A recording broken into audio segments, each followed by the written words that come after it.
Neighborhood, she snapped. The HOA board has already discussed your situation. Destroying property isn't the answer, I replied, and there are no pests there, healthy plants and clean containers. This neighborhood had standards before you decided to turn your driveway into a farm. She said your little hobby is affecting all our property values. As I turned to leave, she added, you should check your mail. The board voted yesterday. Sure enough, when I checked my mailbox, I found a certified letter stating I had 72 hours to remove all agricultural implements from my driveway or face a $100 daily fine. The letter was signed by all 5 board members. The next morning, while watering my remaining plants, I noticed several neighbors standing in their driveways looking upset. Dave from 3 houses down walked over waving a piece of paper. Did you get one of these? He asked, showing me a violation notice for his basketball hoop, which had been there for 4 years without complaint. They're targeting anyone who's been friendly with me, I realized aloud. Thompson's been finding people for years over ridiculous things, Dave said, shaking his head. My disabled mother couldn't paint her ramp the approved beige fast enough last year, and he fined her 200 by noon. I'd counted 5 neighbors with sudden violation notices, all for items that had been ignored for months or years: a bird feeder, a decorative gnome, wind chimes, a little free library box. This is about your garden, said Sophia from next door, her notice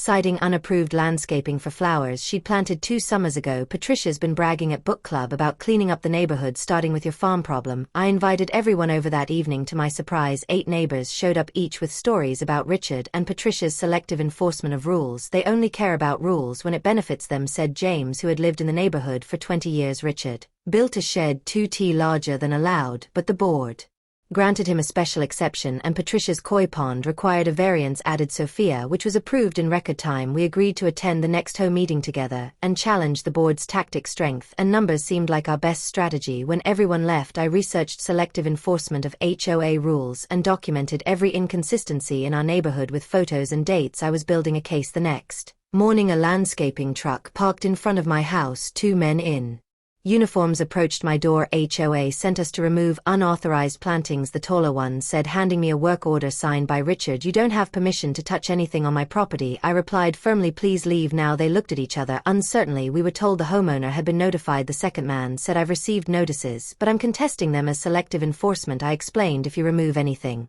without my permission, it's destruction of private property.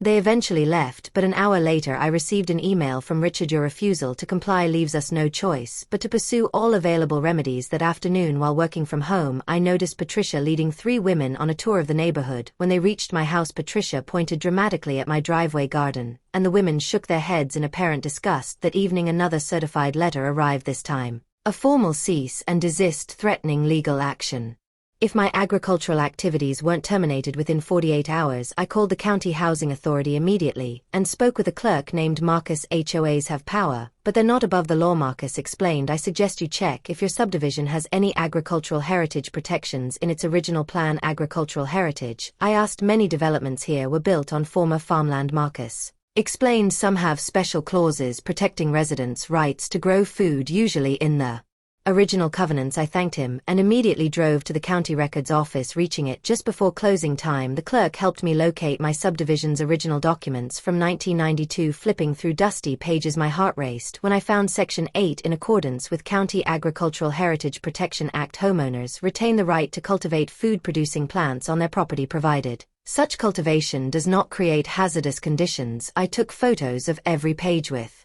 my phone, my hands shaking with excitement. This could change everything. Returning home, I found my newly planted containers had been doused with something that smelled like bleach. All the plants were wilting and discolored. As I stood there stunned, Patricia drove by, slowly smiling and waving from her car window. I didn't realize then that chemical sabotage was just the beginning of what she had planned. My jaw dropped when I saw what they were doing to my driveway. I was eating breakfast when I heard a strange scraping noise outside. I rushed to the window and couldn't believe my eyes. 2 men in bright yellow Maple Creek maintenance vests were installing metal strips with sharp spikes along both sides of my driveway. These weren't just any barriers, they were actual spike strips that would shred my tires if I tried to drive over them. Hey, stop right now, I yelled, running outside, still holding my coffee mug. The workers barely looked up. The older one with a gray beard mumbled, just following HOA orders, ma'am. Nothing personal, orders for what? To trap me in my own home. My voice shook as I took out my phone and started recording. The younger worker at least had the decency to look embarrassed. It's called property demarcation for code violations. We're just doing our job. I immediately called the police. Pacing back and forth behind my now imprisoned car, Officer Martinez arrived 20 minutes later, but his response made my stomach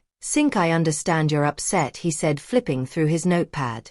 "But this appears to be a civil matter between you and your homeowners association. They do have authority to mark property violations according to your community covenant, but they've trapped my car. I can't leave without destroying my tires." I pointed to the wicked-looking metal teeth gleaming in the morning sun. Officer Martinez frowned. "That does seem excessive. Have you tried contacting your HOA representative directly?" I marched straight to Richard's house, my hands shaking with anger. I never got to his door because Patricia appeared out of nowhere, blocking my path in the middle of the street. Her perfectly highlighted hair didn't move an inch as she held up her phone, recording our encounter. Well, if it isn't Farmer Jones," she said with a smirk. "Those spike strips must be quite inconvenient." "This is illegal," I shouted, trying to keep my cool, "but failing you can't trap someone on their property." Patricia's eyes narrowed. "You've been warned repeatedly about your vegetable disaster. The board voted unanimously last night." She waved a folder of papers. "Those unsightly planters violate 3 separate HOA codes and lower all our property values. My sister is a real estate agent, and she says houses on your street are already getting lower offers." "That's ridiculous," I said. "We're in a housing boom, and my planters are neat and well-maintained. Farm belong in the country, not in Maple Creek Estates." She snapped. "Remove those plants and we'll remove the barriers." Simple as that. Richard appeared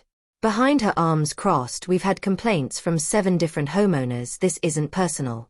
They installed spike strips around my car just because I grew tomatoes in my driveway, but I discovered the one legal loophole the HOA president never saw coming." "What would you do if your neighbors tried to imprison you for growing your own food?" Comment below where you're watching from. The police officer stared at the metal spike strips surrounding my car in disbelief. "And they did this because of vegetables?" he asked, scratching his head. "Tomatoes." "Officer started with tomatoes," I said, pointing to my driveway. "Planters never thought growing food would make me a prisoner in my own home." "It all began 3 months ago when I lost my accounting job." The pink slip came on a Tuesday, along with a final paycheck that wouldn't cover next month's mortgage. That night, I stared at the $200 grocery receipt while eating a $7 tomato salad, and had an idea. The next day, I drove to Home Depot and bought plastic planters, soil and vegetable seedlings. My driveway got 6 hours of perfect sunlight daily. Wasted space I could use to grow food and save money. Within a week, I had 2 neat rows of containers along both sides of my driveway with tomatoes, peppers, zucchini, and herbs. My first harvest saved me $43 compared to store prices. I felt proud watching little green tomatoes grow bigger each day. Some neighbors even stopped to chat, asking for gardening tips. Old Mr. Garcia from next door brought me tomato cages he wasn't using anymore. Then came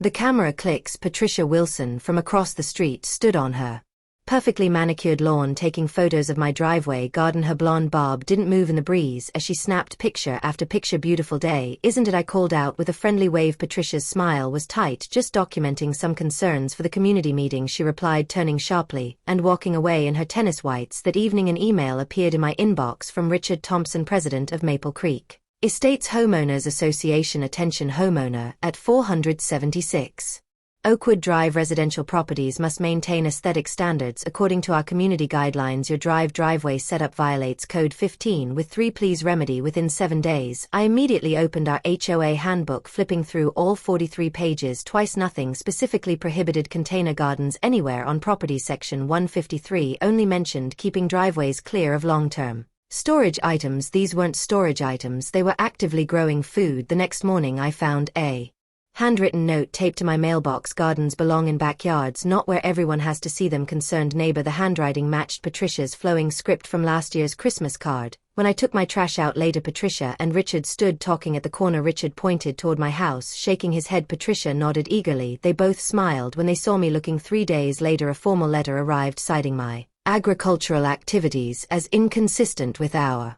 community's residential character. The letter threatened a $100 daily fine starting next week. My stomach nodded as I calculated my dwindling savings. That night I researched HOA laws until 2 a.m. learning about reasonable restrictions versus overreach. I printed the county's definition of landscaping, which specifically mentioned container gardening as permitted in residential zones. The next day I walked the neighborhood taking photos of every rule violation. I could find holiday decorations still up in April, unapproved lawn ornaments, basketball hoops, all technically against HOA rules, but ignored. Only my gardens seemed to matter. ID drafted a response to Richard citing county regulations and pointing out selective enforcement. I kept my tone polite but firm before sending it. I knocked on Mr. Garcia's door. "They're targeting you because Patricia wants to win the Neighborhood Beautification Award next month," he said, inviting me in for coffee. "Her view from her front window includes your driveway. She's been complaining about eyes sores to anyone who will listen, but it's just vegetables. I said I need to save money right now. Mr. Garcia nodded. Richard always sides with Patricia. Her husband plays golf with him every Sunday.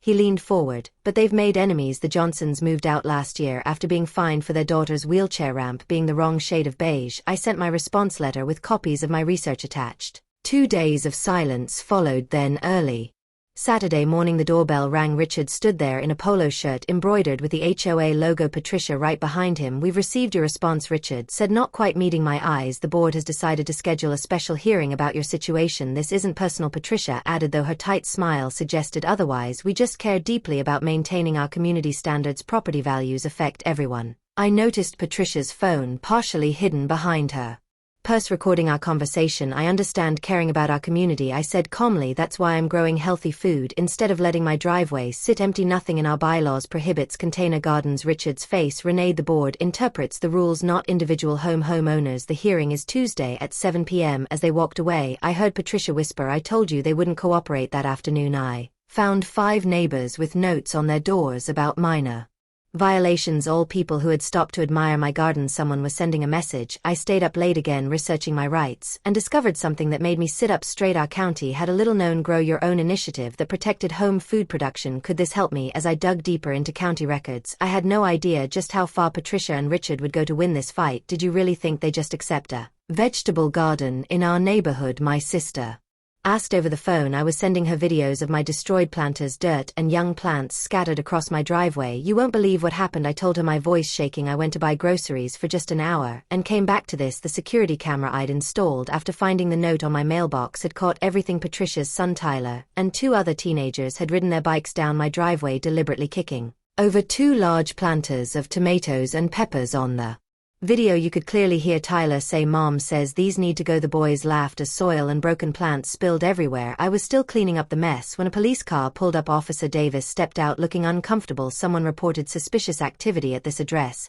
He said a complaint about illegal farming. I showed him my container garden and explained the situation. He sighed. HOA disputes are civil matters, but destruction of property is different. He watched my security footage and took notes. Those kids definitely knocked over your planters on purpose, Officer Davis said. Would you like to press charges for vandalism? I hesitated. Escalating things might make everything worse. Not yet, I said, but I'd like this documented. After he left, I walked across the street and rang Patricia's doorbell. She answered wearing gardening gloves, though her perfect lawn showed no signs of actual gardening. I have video of Tyler destroying my plants, I said calmly. Officer Dave has seen it.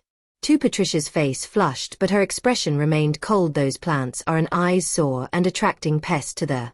It's about maintaining standards. As they walked away, I heard Patricia laugh. Maybe she can grow enough to feed herself since she won't be able to drive to the grocery store. I felt trapped and desperate. My doctor's appointment was tomorrow, and I needed to pick up my mom from her physical therapy this afternoon. I called 5 different tire shops, but the spikes were designed to cause maximum damage. No temporary fix would work that night. Instead of crying, I got angry and then got smart. I drove my riding lawnmower, carefully avoiding the spikes, to my neighbor Ellie's house and borrowed her car. Then I headed downtown to the county records office, which stayed open late on Wednesdays. The clerk looked bored as I requested the original subdivision plans and covenants for Maple Creek Estates property dispute. She asked, not looking up. You could say that I replied 3 hours later, surrounded by dusty documents and property maps. I found it the single piece of information the HOA had either overlooked or deliberately hidden. My hands trembled as I made copies, my mind racing with possibilities. This wasn't just a way out of my current situation. This could change everything about how our neighborhood was run. I drove home in Ellie's car. Lightning flashed across the sky, illuminating the spike strips that surrounded my driveway. But for the first time all day, I smiled. Richard and Patricia had no idea what was coming their way. They installed what around your driveway? Sarah Jenkins nearly spat out her coffee when I showed her the photos of the spike strips. I'd called her first thing in the morning. She was the best property rights lawyer in the county, and I'd found her number on a community board at the records office. Strips like the police used to stop criminals, I explained, sliding the manila folder of documents across her desk. They're basically holding me host until I removed my vegetable garden. Sarah adjusted her glasses and examined the papers I'd found. After 10 minutes of silent reading, she started laughing, not a small chuckle, but a full-blown laugh that made her assistant peek in to see what was happening. In 15 years of practicing HOA law, I've never seen a board make such a massive mistake, she said, tapping the oldest document in the pile. Your entire subdivision was built on land designated under the County Agricultural Heritage Protection Act of 1998. It was originally the Hender family farm, and when they sold it to developers they included a special covenant. She pointed to a paragraph written in dense legal language. This says all homeowners retain the explicit right to grow food on their property, and that right shall not be infringed by any future homeowners association or governing body. This can't be overridden by HOA bylaws they created later. My heart pounded with hope. So my garden is completely legal, more than legal, it's specially protected, Sarah said, already typing on her computer. And those spike strips, that's unlawful detention, possibly even criminal. We're filing an emergency injunction right now. By noon the paperwork was submitted to the county court. Sarah suggested I document everything, so I posted a single photo of the spike strips on my neighborhood social media group with a simple caption, "Is this how HOAs should solve disputes about vegetable gardens?" The post exploded by 3 a.m. Reporter from Channel 7 News knocked on my door, followed by 2 more news vans. My phone buzzed constantly with messages from neighbors I'd never even met sharing their own HOA horror stories. We're live at Maple Creek Estates, where a homeowner claims the HOA installed dangerous spike strips around her car, all because she grew tomatoes and decorative planters. The reporter announced into the camera on my front lawn. I was explaining the situation when a black SUV screeched to a halt across the street. Patricia practically flew out the passenger door with Richard right behind her, both